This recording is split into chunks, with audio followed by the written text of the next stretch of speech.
Hey everyone, Sustainable Junkie here, coming on to talk about the gray areas of health. Right, so we all know kind of what gray areas mean. Nothing is black and white. And here's a reason why nothing is black and white.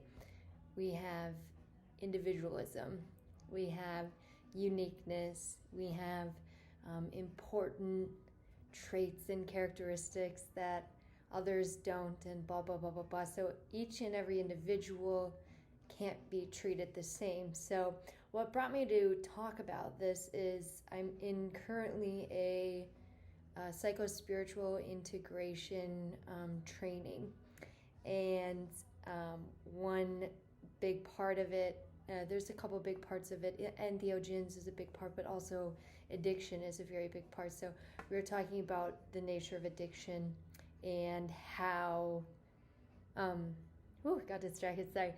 We were talking about the nature of addiction, and we were talking about patterns, right? And addictive patterns, and creating new patterns.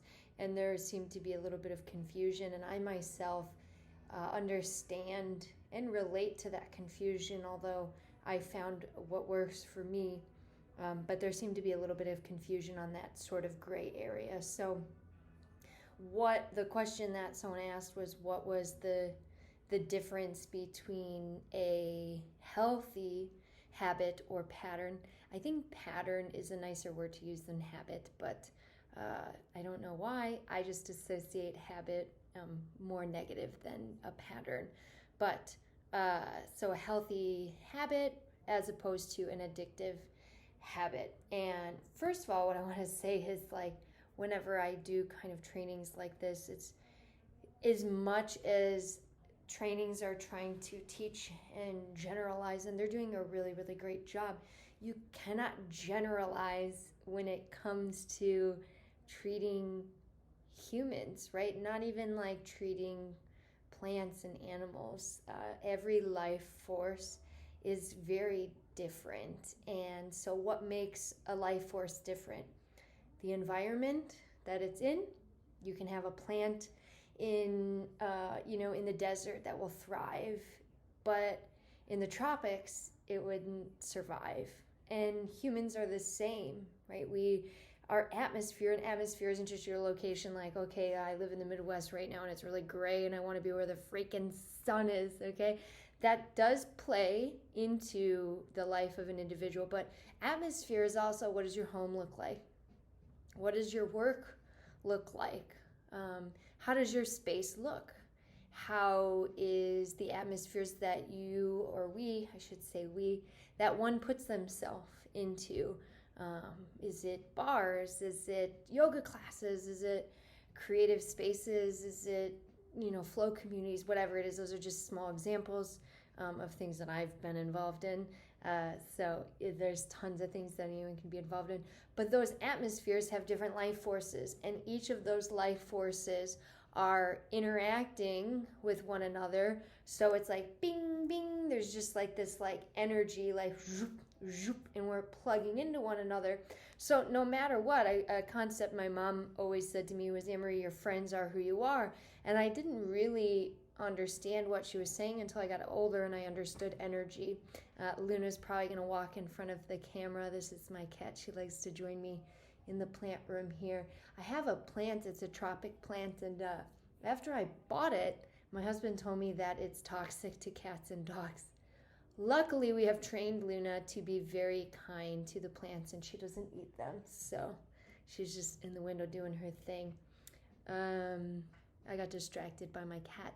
But so these atmospheres are affecting us. Our interactions with one another are affecting us. Whether or not you shield yourself, you are still being affected. A shield is because you are being affected. So you have to feel the effect before that we shield, or whatever people call it, or wanna label it as.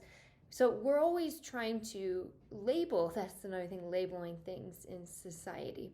And why? Why do we have to label something and categorize something? Well, because we need to for whatever system that was set up, I suppose.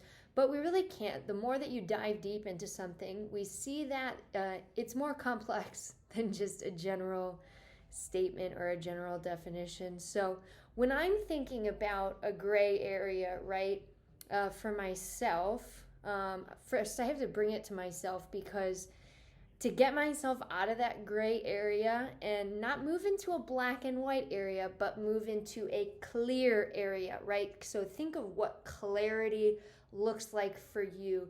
For me, clarity would be like coming up on a really nice entheogen, and you're seeing bright kind of lights, and you're seeing energy almost, right? And not bright lights, but everything just brightens up, and you can kind of see sways, and you get like these sensations and these feelings, right? And it's like sparkly, but not like crazy, like a kaleidoscope or anything. It's just clear. So messages and things are coming in clear. If anyone wants to know, clair, like being clairvoyant, is just being clear. The messages are coming in clear. So when I want clarity, not black and white, because black and white would mean that I'm looking for opposites, right? And I don't want opposites. I don't want to choose. I don't want to choose one or the other. There are many choices. There isn't just two choices. There's so many different choices. So I choose clarity.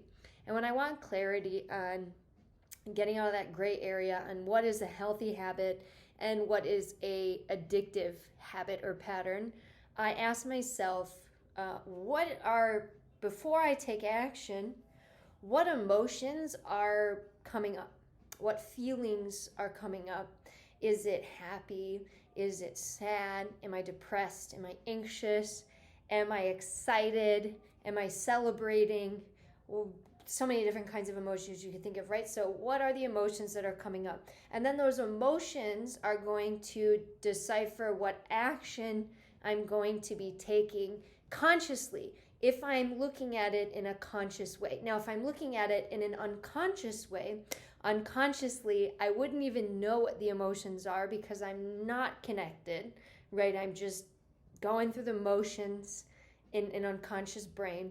And then the action that I take, taking an unconscious approach is not necessarily negative or positive, right? It could be both, okay?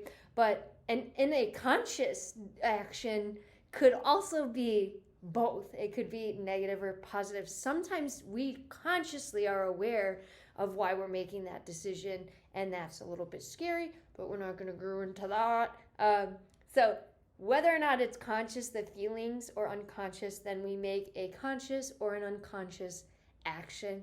And then that action is affecting our experience. And that whatever that action is going to alter what our experience is.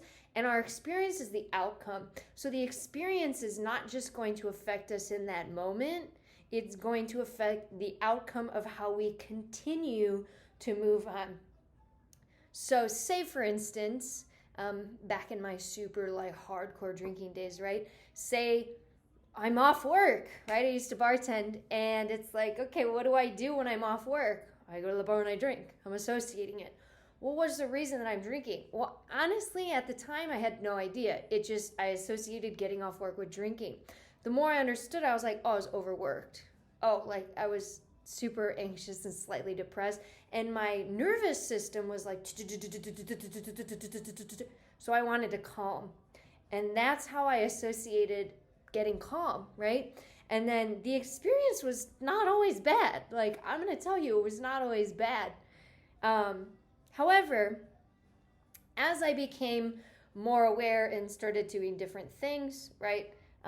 Or another time I would be like anxious or depressed, and then I would drink, and then it would uncover a very negative experience, and then that negative experience would affect my outcomes. It would affect my work performance. It would affect my close relationships around me. It would affect my relationship with myself, blah, blah, blah, blah, blah, blah, blah. So those are all things that we have to decide. So sure, there are times where that whatever it is, doesn't matter. I use drinking as an example, but it could be like eating food or whatever.